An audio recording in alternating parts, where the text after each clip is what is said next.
chapter 41 verse 53, سَنُرِيهِمْ آيَاتِنَا فِي الْآفَاقِ وَفِي أَنفُسِهِمْ حَتَّى يَتَبَيَّنَ لَهُمْ أَنَّهُ الْحَقُّ.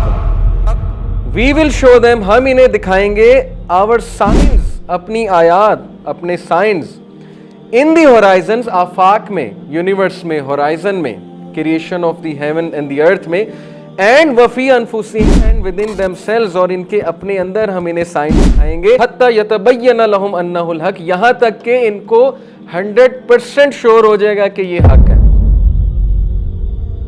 کہ انہیں بتانے والا میں ہوں اور ان کا خالق ہے, اور یہ کہ یہ قرآن حق ہے, یہ وحی حق ہے, اور یہ دین حق ہے, اسلام حق ہے, انہیں 100% شور ہو جائے گا.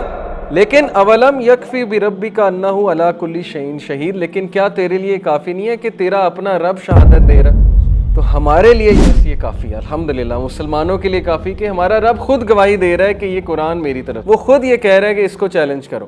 اگر تم سمجھتے ہو کسی اور نے بنایا تو پھر اس کو چیلنج کرو. چیپٹر 51 سورہ زاریات میں آیت نمبر 20 اور 21 میں اللہ کہتے ہیں وَفِي الْأَرْضِ آيَاتٌ لِّلْمُوقِنِينَ وَفِي أَنفُسِكُمْ أَفَلَا تُبْصِرُونَ.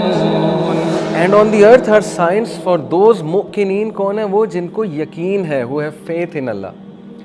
اور دنیا میں ان لوگوں کے لیے سائن, اگر وہ دیکھیں, غور کریں, دنیا کی کریشن میں بھی, دنیا کے لوگوں میں بھی, ورائٹی آف لینگویج میں بھی, ورائٹی آف کلرز میں بھی, اور ملکوں میں, ایریاز میں, سمندر میں, پہاڑوں میں, ہر چیز میں اللہ کے سائنس چھپے ہوئے. کن لوگوں کے لیے؟ للموقنین, جو یقین رکھنے والے ہیں, who are certain faith, ان کو نظر آ جائیں گے. لیکن جو بلائنڈ ہیں, جو اندھے ہیں, وہ کہیں گے کون سے سائنس, ہمیں کچھ نظر نہیں آتا, حالانکہ ان کے اپنے اندر سائنس چھپے ہوئے ہیں لیکن ماننا نہیں ہے.